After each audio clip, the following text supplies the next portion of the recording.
Are you a fan of the Assassin's Creed game series? Have you ever wondered if any kind of real event inspires the game? Well, get ready to uncover the secrets as we explore the darker side of the real Assassin's Creed. Prepare for an exciting journey into the depths of the Assassin's history and lore, and discover the hidden secrets that have gone unnoticed for years. Hello, and welcome to Amuse Mystery. Before we begin, don't forget to subscribe to the channel and click the notification bell for more amazing content. In the video game, the assassins are well-trained killers who are good at parkour and can sneak past guards as they find and kill their targets. It's such an interesting world of fiction that it was the basis for the action video game Assassin's Creed. But what you might not know is that the fictional assassins were loosely based on a real historical event. The medieval Nizari Ismaili, a group of Shiite Muslims who broke away from the rest of the Shiite community in the late 1100s, had a group of agents called the Order of Assassins. They hid in a variety of castles in the mountains of Syria and what is now Iran. Origins of Nizari Ismaili state. Hassan I Sabah started the Nizari Ismaili state. He was born around AD 1050 in the Iranian city of Qom to a family of 12 Shia. Hassan traveled all over Persia and talked with religious leaders about what he taught and what he thought about religious doctrine. His journeys took him as far as the Caspian Sea and the Alborz Mountains in the Radbar region, where he looked for a place to start his mission. Around the year 1090, Hassan and his followers took over the castle of Alamut by using an elaborate strategy of infiltration and fooling the guards.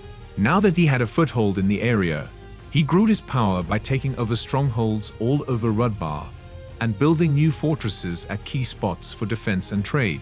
Hassan and his followers took over several towns in Quistan in less than 2 years after they took Alamut.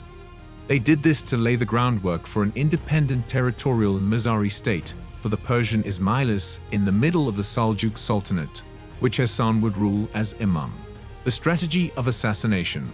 In AD 1092, the Seljuks sent several substantial expeditions to Radbar and Quistan to fight the Ismailis. When a Nizari fighter dressed as a Sufi mystic killed the Seljuk vizier, Nizam al-Mulk, followed by the death of Sultan Malik Shah, only a few weeks later, these fights came to an abrupt end. Hassan was able to get more power because of this chaos. He took over the strategic fortress of Lamasar to the west of Alamut and the stronghold of Gurdku near Damgan. Hassan came up with a plan to spread out the Seljuk Sultanate's political and military power. He set up a network of people called Fidis, who would go into the households of important enemy figures and kill them. Soon, this way of killing came to be associated with the Nizari Ismailis, making them a feared elite group of killers in history, an affiliated creed. Hassan started sending his own Dali to Syria in the 12th century AD to spread the teachings of the Nizari Dawa. But it would be almost half a century before a Syrian branch would get a foothold in the area and become established under the leadership of Rashid ad-Din Sinan, who was Hassan's subordinate. Rashid was able to have a lot of freedom from the Nizari Persians. He was called the Old Man of the Mountain, and some writings gave him a semi-divine status, which is usually given to the Nizari Ismaili Imam. Rashid was a major player in the politics of the area at the time. To protect the independence of his community, he planned several attempts to kill Saladin and changed alliances with Saladin, the Crusaders, and other regional powers.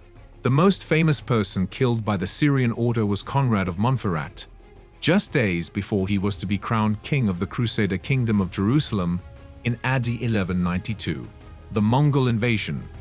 During the reign of the Mongol warlord Buyuk Khan, 1206 to 1248, the Mongols' plan to expand required them to take over the Islamic states in order to reach Western Asia. At this time, the Nizari Ismaili state was one of these important barriers. It was protected by more than 50 strongholds that could slow the Mongol advance. The Mongols first attacked the Nizari Ismailis in April 1253, when the Christian Mongol general Ketbuka took over many Quistani fortresses. In 1256, the Mongols finally reached the founding stronghold of Alamut.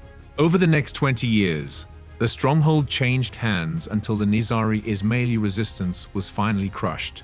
The Nizari Ismailis legacy. When the Nizari Ismaili state fell, the last of the Syrian branch moved into the land of the Mamluk Sultan Baybars. In exchange for being able to stay alive, they shared their knowledge.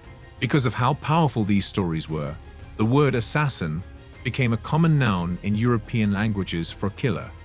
And the Nizari Ismailis were portrayed as a dangerous group of assassins in both popular myths and Western scholarship. The Nizari Ismaili has a fascinating and complex history, one that has too often been shrouded in darkness and mystery. Although it may seem daunting, it is important to remember that this is only a fraction of a much larger story. The Nizari Ismaili has a rich cultural heritage, and there are many more fascinating aspects to explore. With the right research, we can all learn more about this fascinating and often overlooked group of people. What are your thoughts on Nizari Ismaili state? Let us know in the comments. Also, if you enjoyed the video, give it a like and subscribe to the channel. Thanks for watching. We'll see you later.